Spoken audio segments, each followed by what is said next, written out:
morning, YouTube. We're going to build a pipe anvil. Now, it can be made a couple different ways, but we'll get into that once we start the construction. I'm building a winch mount for my trailer. We're going to put a lid on it because it won't be used regular, help protect it.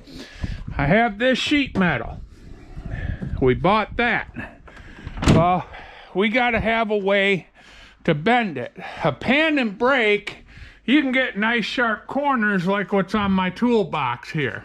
I'm going to do rolling edges. So I have this metal here I picked up yesterday. Cost me 23 bucks. There's a couple different ways you can build this depending on what you're going to do. We'll get into that here in a couple minutes. I have some scrap metal over there. I'm going to build legs. So let me get this set up. And well, the first thing, okay, I guess we can just go here. You want to get the I need 24 inches wide. So what we're going to do is we're just going to do a standard of, because I need 24. This is my shortest piece. This one's right at 24.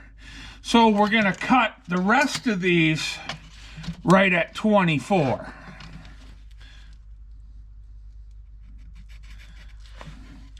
Not super high tech. I mean, yeah, you want them close, but I mean, you don't have to, with a calibrate, a little tape measure. All right, we got them. So let me get my saw plugged in. I'll get these two cut. And then we'll start assembling the pipe anvil. Now, if you're doing transmission tunnels, you're building custom floorboards and all that, you can go, you want one small pipe, that maybe you wouldn't have that, maybe this would be your medium, and you'd go maybe 8-10 inches on your big pipe. I'm doing cab corners, wheel arches, and that, so most of my stuff is going to be a foot wide or less, and I need tight bends, so I'm going with all small pipes. If you need big radius bends and that, I'll show you how to do a transmission tunnel once this is together. You'd want a bigger main pipe, but I'll go through on how this works. But this is where we're going to start at. This is the start of our pipe anvil. So let me get these cut, and I'll get the welder out, and it's simplicity to build, and it'll allow you to bend sheet metal with radiuses. So I'll be right back. All right. Now what we're going to do, we're going to take our first two pipes, lay them on the flat table. You're going to put a washer in between them for your spacing. Then you're going to weld that up. You're going to do that on both ends. Once that's done, you'll turn it around, and you're going to do the same thing with this one, and you put the washer in between it. And that'll give you enough spacing to put a piece of sheet metal down in there. Now, like I said, if I was doing floorboards in cars, doing transmission tunnels or big panels, I'd want a bigger main pipe. A lot of the stuff I'm doing, I need tight bends. For when I fix the cab corners and the pickups, I can get my arches with this. And so let me get some of this clamped up, and because once I start generator to run my welder, you won't hear much. I got to wipe these down with acetone yet. Now, for those saying, how come I don't grind the whole pipe clean, is it's 24 degrees out. If I clean it by spring, it's going to be all rotted out. So in the spring, I can take this outside, sandblast it, and then I can paint the whole thing now. But for right now, even with that little bit of rust on there, it's not going to interfere with what I'm doing. So that's why I'm not cleaning the whole pipe and painting it today, because the paint just ain't going to stay on it. So let me get set up, start welding, and we'll go from there. Oh, and like I said, I do wipe. I recommend. I use acetone.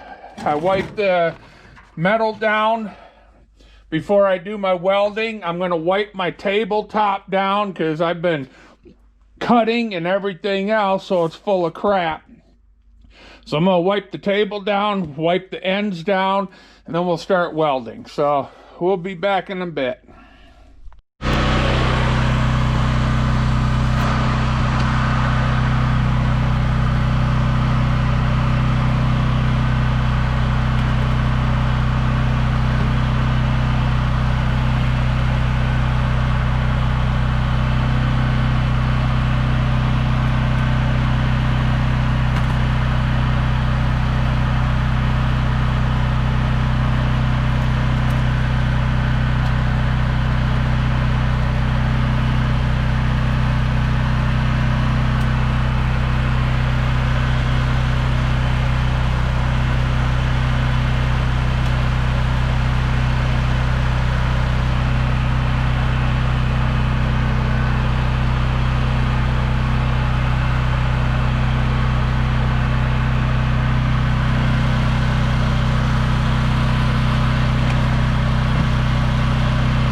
With it being so cold, my visor's fogging up, I can't see nothing.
So there is to it.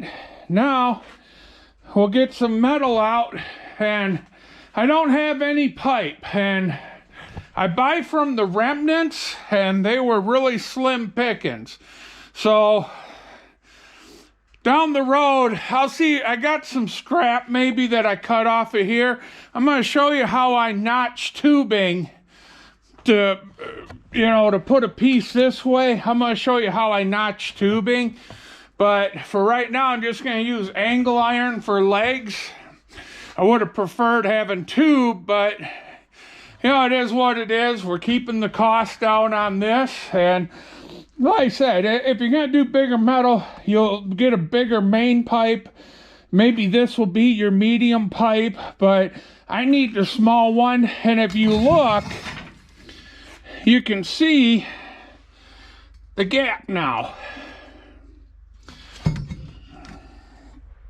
So now we'll put this on a stand, and then I'm going to go measure the cab corner, inside the cab, but there's an arch, and I need a piece of sheet metal to cut that out and weld in new sheet metal. So I'm going to go get the measurements on that, and we'll cut a piece of this, and then we'll show you how the pipe anvil works.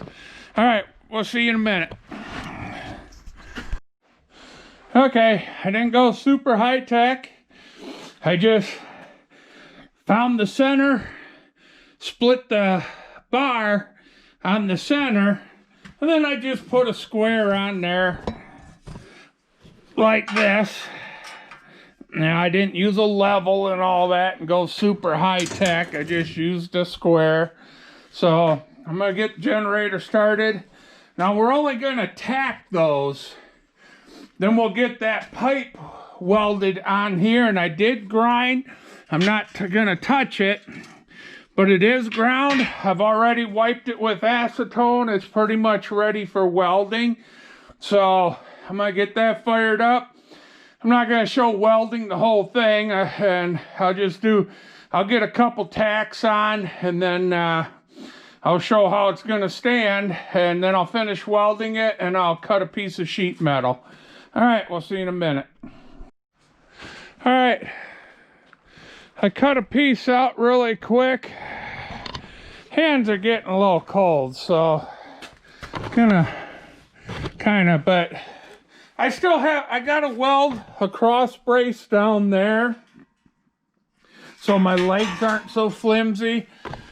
But just to show, I have a arch. Now, I can go here or here. So, what I'm going to do, and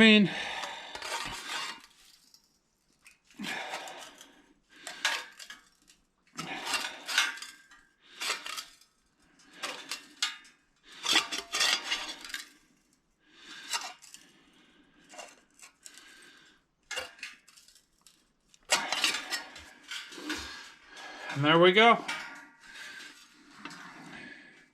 So, one pipe anvil. All right, like I said, I got a little bit more welding and cleanup to do on it, but hands are getting a little cold and frostbit my fingers, so they don't work that great. But now that I'm getting this video out, because now this is for my winch project for my trailer. That's my base.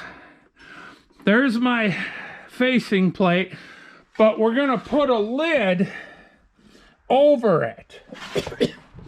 And I'm gonna build the wall up, and then we're gonna do a dome front, or a curved front.